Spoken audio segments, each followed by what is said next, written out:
They do everything but guard Travis Kelce when you have to in the first half because they were much readier to play. And Mahomes is like, you're going to give me that? You're going to give me, oh, wait, you give me that? He threw him 9 balls in the first half, and he caught all 9 for almost 100 yards. And that touchdown pass to Travis was a thing of chemical beauty because it's one of the greatest rapports between a quarterback and a receiver we've ever seen, if we can see the touchdown. It's just beautiful. It's a little back shoulder. Right. Corner route. Okay, beautiful. Okay, and that made Cal, it... great coverage by Cal. All right, so that made it 7-0. And then all of a sudden, it jumps, and I'm thinking, boy, Richard's got me now because it's 17-7 at half. At which point, the Baltimore defense said, that's enough, not in our house. And in the second half, they gave you a tour de force against Patrick Mahomes because if my numbers are correct, Patrick Mahomes' offense threw for a grand total of 69 yards in the second half, and that includes the last throw of the game that went for 32, the lob up to Valdez-Scantling that killed the clock and ended the game, right?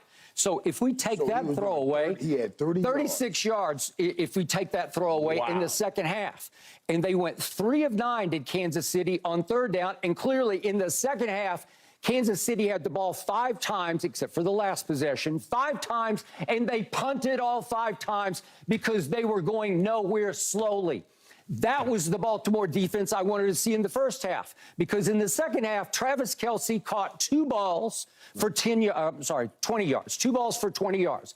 Okay, he was non-factor. He did not hurt the home team at all in the second half. And Lamar Jackson threw 25 passes in the second half, completed 15 of them. But the point was, it's a one-play game because all you won the second half 3-0. But if you'd gotten to 14, I believe the home team would have won. So now we get to the crucial sequence. If we can see what happened with Zay Flowers, I know Michael wants to address this, but first we got the taunting penalty on the longest play by Baltimore in the game. It's a 54-yard blown coverage. It's just a busted coverage throw, wide open to Zay Flowers, and go. Keep going. Keep going. Yeah, I think he had him. He had him. Stayed outside. And he taunts L'Jarius Sneed. But he had to first push him off of him. Yeah. I think it's a little much, but the rule is the rule. And that was blatant taunting if that's the rule. But you don't agree with the rule, I do not. I do not agree with the rule, nor do I agree this is blatant taunting. First, getting up, I hate this rule because I play an intense game also. I like people that play an intense game. I'm not trying to show people up. I'm trying to raise me up and raise up my teammates. And I get up and be demonstrative, and you want to call a penalty. Now, Travis Kelce did something similar to Kyle Hamilton when he scored a touchdown. He kind of got up. He was into it the whole game. He was right, and he was yapping and talking, and that they didn't give him a penalty. Yeah, I thought that was a little tight for the situation. Yeah, go ahead, Richard. I think it's a penalty. You know, I think you've done so much to this game to protect these offensive guys. Yeah. And if you're going to sit there and let him push him off, toss the ball on him, flex over him, and you're not going to let us take his head off, then you better call that, because then the game's going to get out of hand because we're going to crush his spirit later on, but you're going to give us 15 for it later on. That's why I'm in agreement. You want to control the game and not get these kids hurt. Then you call the taunting, because otherwise somebody's going to take it in their own hands and they're going to wake him up and send him to the sideline to the blue tent. And so I'm good with them keeping the game under control by calling it. If you call it on Travis Kelce, I don't have an issue, too. I mean, then we're calling it that straight and that clean. That is true. But don't give me one side and then give me the other side when he does it. That's just, Michael, my only problem with this was I wasn't sure what Zay Flowers had to taunt about, because it wasn't like he smoked him on the route, right? I mean, did he... I don't know, it's just a busted coverage. He's just wide open. It wasn't a great taunting opportunity, but he took it. And you know what they say about karma? It's, you know, the B word, getting back at you. And L'Jarius Sneed, who was snubbed for the Pro Bowl, he quickly made up for it at the goal line because he stripped Zay Flowers at the goal line. And this is the play of the game. Nice throw by Lamar, underneath. I thought he was in. I thought it was there. And L'Jarius sneaks his right hand in and gets the football on the nose. knocks That's it free. intentional there. Yeah, it was. It was just a great strip. That's why football is one of those sports. You can't, before you get it done, it's hard to celebrate. It's hard to do everything because it'll get you back every single time, and you play into the end. This kind of defense, I don't think the Ravens came in with enough respect for these guys. Right. I mean, obviously, they had a tremendous amount of respect for the Ravens defense, and those boys were flying around. I mean, there were plays where guys got hit 4 times before they turned around. But I don't think that the Baltimore Ravens gave this Kansas City Chiefs defense that kind of respect. And you could kind of hear it throughout the week. You know, this is going to be dominant. This is our day. This is our time. You know, when you start talking about that, like, these guys aren't one of the best defenses. Usually when you're playing against great defense, you hear about it.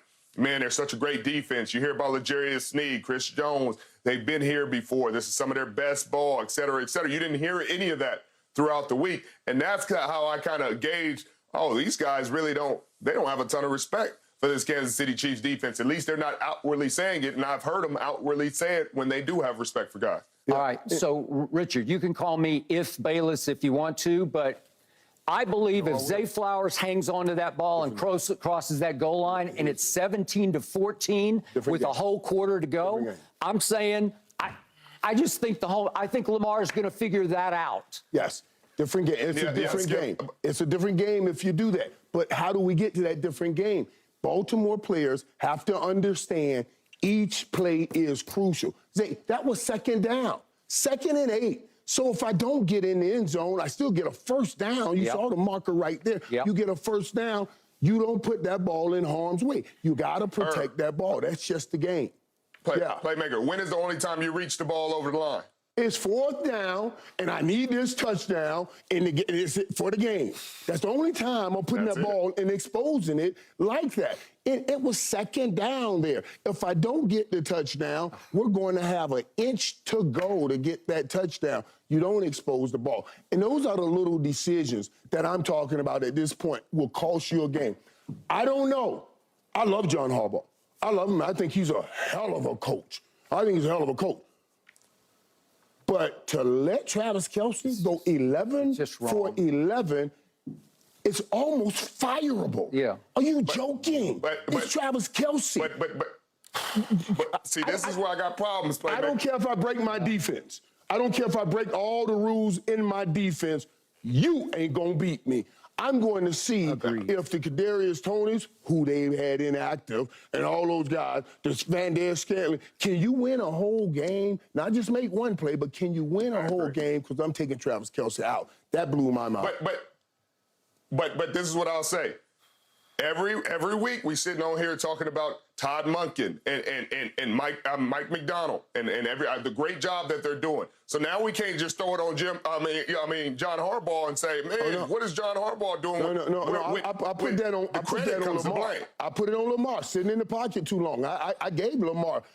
I took his flowers anyway because I give him his flowers all year. But that's on Lamar. That's not on Todd Monken. Lamar has the ability to go make those plays. Stop trying to be Patrick Mahomes and be Lamar Jackson right here that's playing Patrick Mahomes. I wanted him to get out and do some running. Okay, but on Todd Monken. I agree.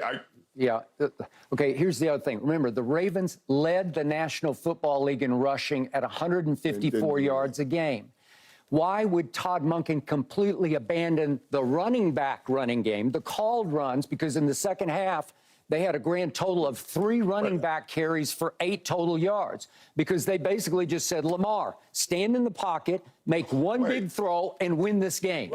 And he just kept going bombs away. Yeah, go ahead, Richard. I thought he did it by himself, Skip. I thought he didn't need no help, Skip. I thought his running backs pretty much didn't exist and that this is the MVP and they go as he go and no, they don't need anybody else. But now all of a sudden you're telling me they should have been giving the ball to Gus Edwards. So you're telling me now they should take the ball out of the MVP's they led the league giving the ball to Gus Edwards and company. I fully understood that, Skip. I understood that the whole year. I watched him play. But I was told he did it by himself. So the Baltimore fans told me, along with you, that he's the MVP, and they are nothing without him, and nobody else did anything. Well, everybody told you he's the MVP because he's the runaway MVP. right? Exactly. But then you just told me, oh, man, this game where the MVP could have took over, you should have gave the ball to the other guys and run the ball with the other guys. I hear you, Skip, but what I'm telling you is the same thing I've told you all year. He had 10 games where he had 1 touchdown pass or less. Yeah. 10 of the 18. He had 10 of the 18. And so when you go into that and you see these games and you tell me this is the MVP and it's a runaway and he's just been so dominant. He did not have an MVP game yesterday. He didn't have a terrible game, but he didn't have that kind of game. And real quick, let's look at the... If Brock Purdy had that kind of game, you would have said he turned into a pumpkin, Skip. Well, he was I'm not hearing shaky. Let me ask a question. The 10 games you're talking about, are you saying without a TD pass or without a TD period? That's not right. Yeah. You talking about I'm saying where he had 1 TD pass or less. He either had 1 or 0. All right, so let's look real quick at the 2 throws to Odell. He's trying to break the game open. And let me say this before we go into it. They went too late to Odell. I was talking to a feed. I said, man, you got to go outside. They were pressing outside, so finally, and they didn't take enough shots outside. He had no targets in the first half. Yeah, I agree. Okay, let's look at the first throw. It's 10:21 left in the game. This is a deep ball from the 11-yard line. Lamar goes up, and this could have been interference, but the throw is 5 yards long. The ball has to be it has to be in the ballpark where you're focused on the DB, and maybe you get interference called on this play, maybe, because he's grabbing his hand. No interference. If they call that in the playoffs, then he's holding, he's grabbing his arm, he's armbarring him just like Deion did to you. But the ball is 5 yards too far. All right, now let's look at this play. Let me just explain this play here, because Odell's a little older now.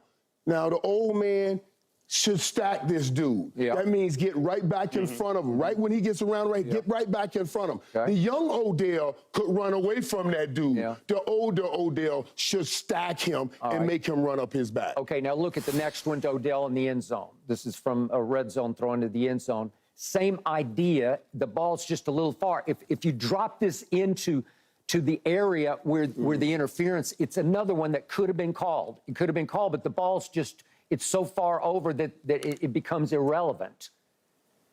It's almost like I don't know if you watch playoff football, Skip, because they're not calling either one of those things in the playoffs. They're letting them play. And then finally, let's look at the last one that gets intercepted. It's right after this throw. He's grabbing him the whole way down. Okay, so this is the last one to Likely in the back of the end zone. It's a terrible idea. It's almost triple covered. I don't know. Yeah, but Likely gets knocked down in the back of the end zone. In real time, I didn't think it was a big deal. And then I look at the replay, and he just gets knocked down. He gets knocked out of the play. Could you call it? Well, the ball's not there. It's so far underthrown, it's not even in play for Likely at that point. Well, I think it's underthrown because Likely broke his route. He threw his hand up. He did. He threw his hand that hand right there, I'm thinking maybe was he supposed to curl or something, and he just decided to go deep, and that's why Lamar's late with it, because he spotted it and tried to hit it. But here again, it brought me back to my thoughts.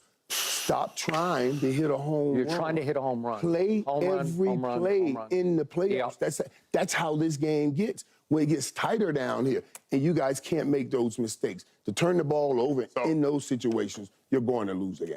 All right. We got to talk about the other game in a moment. Richard was there on site in a suite with Joe Montana. Oh, the big time. Joe Montana?